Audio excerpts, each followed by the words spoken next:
Florencia Freijó, politóloga referente del feminismo y forma parte del equipo de Ecofeminista. Bueno, ahí está, no te lo puse, te puse el nudo al revés, vas a ponerte así. Gracias. Ahí está. Compañera de las chicas de Ecofeminista, compañera. ¿Y qué dije yo? Que forma parte, pero bueno, decimos porque...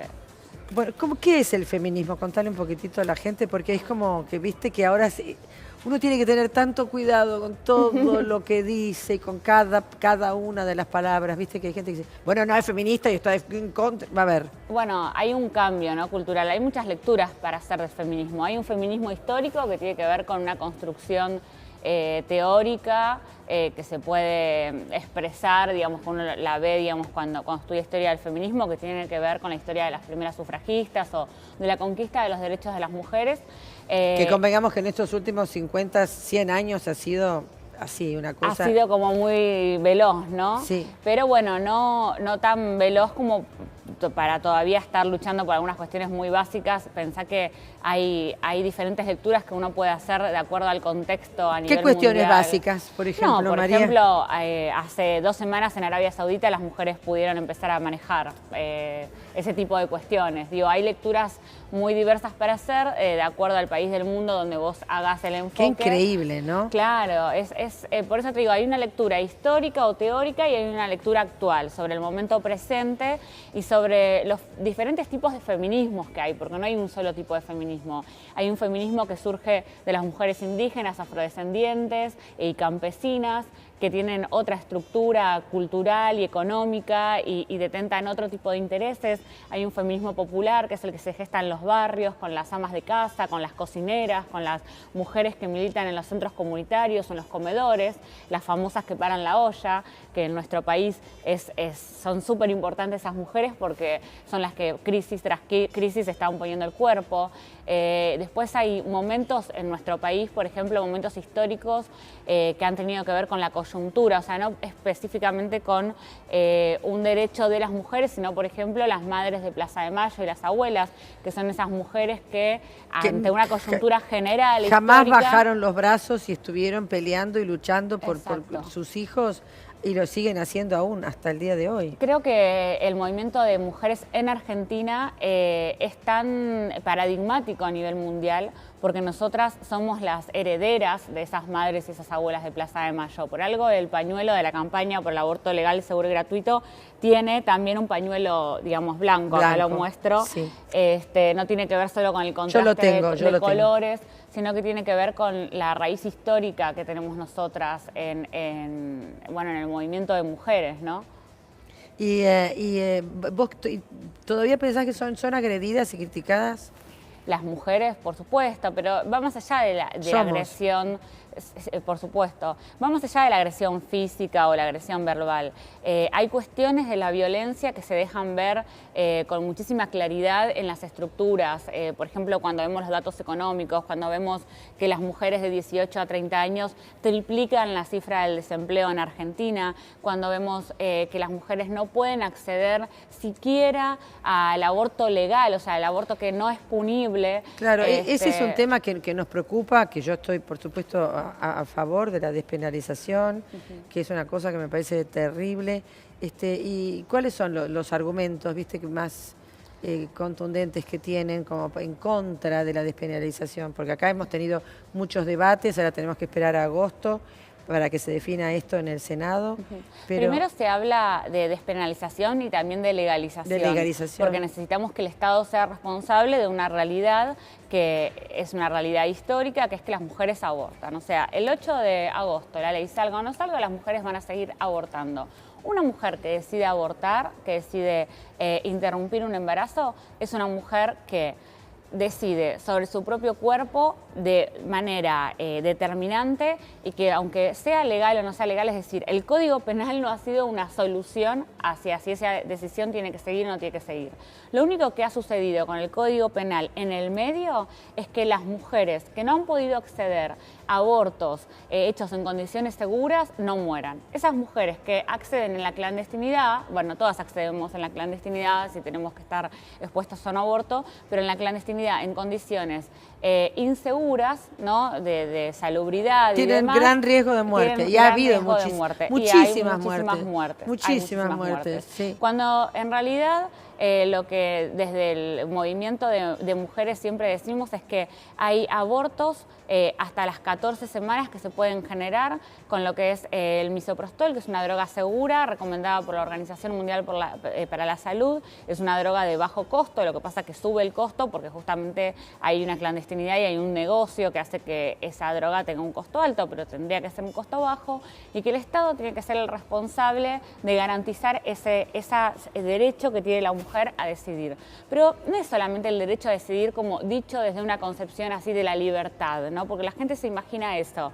Cuando hablamos de decisión y hablamos de libertad, hablamos de que hay un montón de otras condiciones por fuera de esa decisión y esa libertad que a una mujer la oprimen en el momento de ser madre. Se habla de las implicancias de abortar, pero no se habla de las implicancias de ser madre. Cuando vos ves que una chica de 16 años que tiene un embarazo adolescente, probablemente producto de una violación o de una cuestión de abuso, porque tenemos además una cultura de la violación en el inicio de las relaciones sexuales en la adolescencia. Hay una cultura del abuso. Perdóname, pero también es estigmatizada la mujer porque dicen esta mocosita de porquería con palabras muy vulgares, muy vulgares. Y tratando muy mal a la mujer, bueno, porque tuvo un momento de ebullición, digámoslo así, y entonces ahora que se haga cargo de las consecuencias. Se habla con un nivel... Se habla con un nivel, además, de desconocimiento, por eso yo hablo de cultura de abuso, que no es que a veces en una relación consensuada, entre comillas, entre adolescentes, hay una situación de abuso, porque hay una cuestión tácita en la adolescencia, porque no hay educación sexual integral. El tema fundamental, además, es que no hay educación sexual, chicos. Por eso, de que pedir que el varón use profilaxis, un preservativo, está mal. Entonces, eso ya te configura una relación sexual en el marco de una situación que tiene que ver con la cultura de la violación. ¿De qué hablamos cuando hablamos de cultura de la violación? De que todo en nuestra sociedad nos habla de la cosificación de la mujer y de la mujer sexualizada. ¿Viste cuando vemos las mujeres en el prime time, ¿no? En paños menores? Y eso no nos parece que está mal. Cuando vemos a alguien amamantar, ¿viste? Saca la teta. Bueno, eso tiene que ver porque todo en nuestra cultura nos habla de que el cuerpo de la mujer está dispuesto para el consumo sexual. Y las relaciones sexuales que comienzan con muy baja información o acceso a la información no comienzan de manera distinta, comienzan también con ese precepto, que es a donde los chicos están influenciados constantemente, ¿no? Por la televisión. Ellos son la televisión y las redes son las que le brindan la información, entre comillas, o desinforman a estos adolescentes. Entonces las pibas caen con 15 años, con 16 años embarazadas, no saben ni las implicancias de ser madre, no saben las implicancias de hacerse un aborto de manera insegura, y son las que corren riesgo. Cuando vemos que de repente una nena de 12 años en situación de abuso, como pasó en Misiones, en la localidad de Alem, hace menos de una semana, cae embarazada y le quieren negar el protocolo de interrupción legal del embarazo, y la nena termina tirada, se tiró de una ventana, porque estas son las noticias que ahora surgen porque estamos con esta temática del aborto. Entonces los medios, para vender, sacan las noticias. Pero antes esto se pasaba y no salía porque no estaba en la agenda mediática. Pero la piba se tiró de una ventana en la desesperación de que nadie le garantizaba protección ni la interrupción legal del embarazo. Con lo cual, esas son las cosas que uno va viendo, lo que llamamos la doble moral, ¿no? No sé hasta qué punto es realmente el defendamos las dos vidas cuando vemos a los llamados pro vida o los antiderechos, porque en realidad si vos les preguntas, si hurgás un poco más, tampoco están de acuerdo con que se aborte en casos de violación, que es un derecho adquirido en 1921. Entonces, en ningún momento se están protegiendo ninguna vida, porque ante todo nos están protegiendo... Bueno, otro día estaba acá un abogado diciendo que el tema era anticonstitucional. Después volvieron a decir que no era anticonstitucional. ¿Ha estado el doctor Donato? Sí. ¿Cómo le va, doctor? ¿Cómo le va? ¿Se acuerda que estaba el doctor García Mancilla? Bien, recién estuvimos hablando un ratito. Quería, aparte, agregar otro tema que tiene que ver con los medios de comunicación. Si uno se fija cómo se trató el tema de Nair, y el tema de los 254 femicidios que hubo, donde no se conoció, ni nadie recuerda el nombre de ningún femicida, y sin embargo se hizo hincapié, sí, es así. ¿Sí? Eso es una falacia. Nosotros No, decimos nadie todos con- los días los nombres de los femicidas. No bueno, lo voy a no sé permitir. este medio, No, no Renato. sé bueno, nadie hizo de tanto hincapié durante 254 casos hasta 2017 que hubo de femicidios sobre los nombres y apellidos y ni hubo tanta celeridad en una causa como el caso de Nair. Y eso también implica, o me parece que tiene que ver algo también del Pero es un patriarcado tema de y la el machismo que justicia. hay en la... Es un tema de la justicia. La justicia avanzó más rápido Es un en tema ese también caso. de los medios. Vaya a saber Es un por tema qué. también de los Bueno, medios pero que también... no pongamos todos los medios en la Sí, misma todos los bolsa, medios, porque bueno. nosotros acá No sé si cubrimos están todos los femicidios medios. todos los días días hablamos. y todos los días decimos nombre y apellido de los Por femicidas. favor. No sé si la están- verdad no no puedo sé si- avalar eso. Lamentable. Porque nosotros No sé si están sí- con el mismo ímpetu, si se habla con el Claro, mismo pero ímpetu del a ver, caso de los otros mencionar femicidas el como el nombre- caso de Nair. Bueno, pero convengamos que acá que en Crónica sí, se dicen los digamos, nombres. no estoy hablando de este Pero- medio en particular. Estoy No, hablando no estamos de los hablando medios acá de comunicación, Crónica, no estoy María. hablando de nadie en persona. Estoy diciendo, en general también hay una ausencia y hay una anomia de los femicidios y sin embargo esta chica lo sabe hasta una nena de 12 años que hizo. Digamos, y eso no es casual. María, ¿qué Sí, querías? coincido con el doctor. A ver, una cosa es nombrar al femicida y otra cosa es construir una historia alrededor del femicida, que eso no pasa. No conocemos la vida personal de ese femicida. En cambio, en el caso del homicidio de Fernando Soriano, que de hecho, si digo Fernando Soriano, mucha gente no sabe quién es. Pastorizo se llama. ¿Es cómo? Pastorizo, Fernando Pastorizo, perdóname, le cambié el apellido. Bueno, ¿ves? Fernando Pastorizo, si digo el nombre y apellido, tal vez mucha gente no sabe de qué hablo. En cambio, vos fijate que se llamó el caso Nair Galarza. El caso Nair Galarza, cuando el caso en realidad es el caso del homicidio de Fernando Pastorizo. Sí, pero En el hubo unos casos también, porque si no caemos todos en la misma volteada. Cuando en el femicidio, que yo en este momento no recuerdo el nombre de la víctima, de Farrell en el country, todos hablamos de Farrell.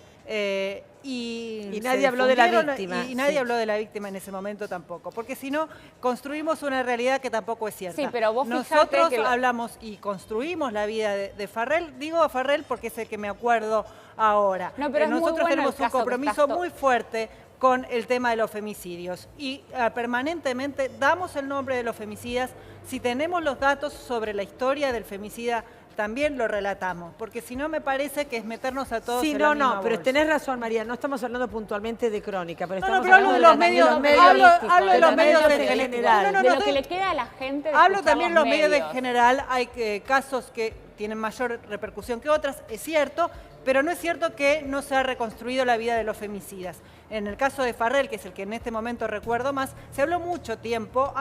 Sí es cierto, y vos lo sabés muy bien, que hay casos que impactan lamentablemente mayor que otros. Quizás el de Farrell porque era un hombre, es un hombre de clase alta y mató a su mujer en un country, en una mediación. en el vestidor, ¿te Yo no acordás? coincido, En el ¿por qué? caso de Porque en el Micaela caso de García también. Farré se le dio, entre comillas, un derecho a réplica. Como a él se le deja hablar después del femicidio de su exmujer, se lo deja hablar y se plantea la historia detrás del femicida como, bueno, ¿cuál es la historia humana detrás de ese femicida? En el caso de Nair Galarza, la construcción que hay alrededor de su persona es una construcción de cosificación y sexualización constante de su imagen, que es lo que sucede en general con el tratamiento de las mujeres. ¿Por qué? Porque Nair representa físicamente el estereotipo de mujer linda y porque además es una chica joven, pero recordemos que la población carcelaria de mujeres en Argentina solo representa el 5%,